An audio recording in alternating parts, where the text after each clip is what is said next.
So in this video, I just want to show you a little bit of the app itself, how the app works and how you program the remote.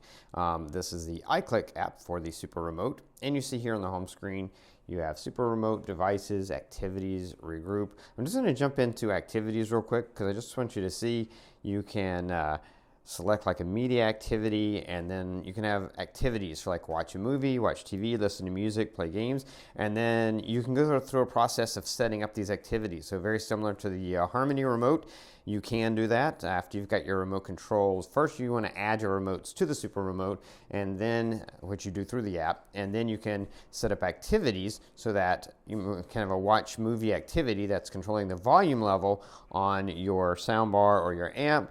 But these buttons down here control the media player you're using, maybe Apple TV or Roku or something like that. And then this can turn all devices on off. So you can create these activities, and then just like you have the devices in your remote, so for example, like that's Apple, and then that's TiVo, and then that's Poco Audio, you would have one that in the center says watch movie, or in the center says watch TV, and then the buttons control the different devices based on that. Now you can do that manually. You could always do that manually, but they've made it a lot easier by setting that up in the app. So anyway, that's just so you know. We're going to go back to the main. We're going to click SuperRemote because that's what we have. And I'm going to go to Settings. And you're going to see it tells you that to connect, you long press this button for 3 seconds if you need to.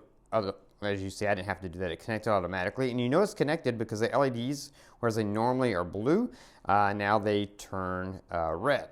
And so you're able to know that it's connected. And then once it's connected, you can see these different things. You can control the speed of the mouse, power saving mode, trackball automatic lock, Bluetooth long connection, and that's cool for a device that's like Apple TV. I connect to my Apple TV mostly using IR, but if I wanted to connect through Bluetooth, you could also turn this on so that it would always stay connected. Now that's going to use more battery power in the remote, but if you charge the remote regularly, that's probably not a big deal because the battery on that thing lasts forever anyway. But do that way you don't have to reconnect. If you're using Bluetooth to connect to a device, you don't have to reconnect every time you choose it. It just stays connected, which is cool. You can control the backlit on the keys, your language, wake up sensitivity, automatic screen lock time you can set, super back button, and battery indicator. So all these different things you can change and set, which is great. And then we're going to go into manage. And so you can see these are the devices that I have set up already. And so you have those devices there. And then I'm going to go to shortcut keys. And these are where you control these two shortcut keys to do what you want them to do as well. Now when you want to add a new device, you go to devices, and this is where you can add a new device. You do all this through the app. Now it will sync it to the remote, but the app is where you're setting things up. So I'm going to add an original remote control, and you can see it has what type of device are you doing. I'm going to do a TV. And now it has what type of remote. Well, I want to add this Sony remote. So I'm going to choose Sony. So I'm going to hit Sony. Actually, it's right there at the top. And it wants to access the camera. I'm going to say OK. And it's going to try to use image recognition to recognize the recognize the remote. And then it's going to come up with possible remotes that it thinks it might be. And here's how it works. You can pick the one that's the closest to this. So this specific remote is TX3000UR. And so I could pick, this one's TX100C. I might pick that one. And it looks very, very similar. It looks almost exactly the same. So I would probably pick that one if I don't see another one that looks closer. You just kind of look through and pick the one. Now here's TX300P. I have TX300U, so I'll probably go with that one. If I don't see another one, I don't see another one. So then what I will do is I will pick the TX300P. It looks almost exactly the same, and it probably is using the same codes because generally speaking, within a manufacturer, they're using the same codes.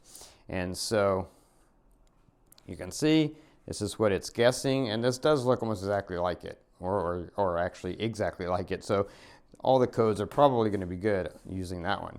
And then you click next, and then you can point the remote at your TV, and you can test these buttons to see if they work the way that you think they should. And you can change these as well. So if I click, this is just testing them out right here to see if they work. And if they do, then you go to next.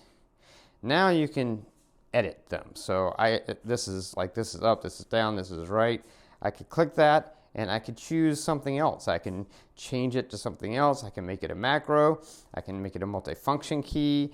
I can, you can edit this completely, make this remote work the way you want to. You can learn. So if that one key wasn't working exactly the way I want it to, I could say learn IR code, point this towards that, point this towards that, push the button. It would learn that remote control key. So any way you are wanting to do it, you can make sure that it works the way that it should and the way that it's supposed to. And then when you're done, you click save, you decide the room that it's in. I put everything in the same room, even if it's not in the same room. And then, do you want to sync this to the remote? I'm going to say yes. So it syncs to the remote. And then we're done. I'm going to go out of that. Back to the beginning. And under devices now. Oh, where's my, actually under SuperRemote, under manage. Here we go. You're going to see I now have TV, GF living room. And you can rename this. I would rename it Sony eventually. But you can see on my remote, there it is now. That's the TV. That's the one I just set up. And I'm going to rename that to Sony because I have an LG TV. I have a Sony inside, a Sony TV outside. And now I can control that. So as you can see, really easy, really capable. You can set up all these remotes. Again, once you get remotes set up, you can then create an activity that controls different devices, a bunch of different devices in one. You can easily switch between devices, just scrolling over, but you can also set up, those activities where you're able to control, or you can just manually do it. So I could go into TiVo and I can select these up, plus and minus buttons and assign them to control the volume on my Denon receiver. So you can do that inside any remote. You can make any button control any feature of any other remote that's in your, so you can do that manually, or you can set up activities to do that, however you want to do it. But extremely capable remote, very cool, very, it takes a little bit of time to set it all up, but just, it's so flexible so that you can really set it up in the way that works best for you and in the way that's going to make it really the most amazingly awesome remote you could have.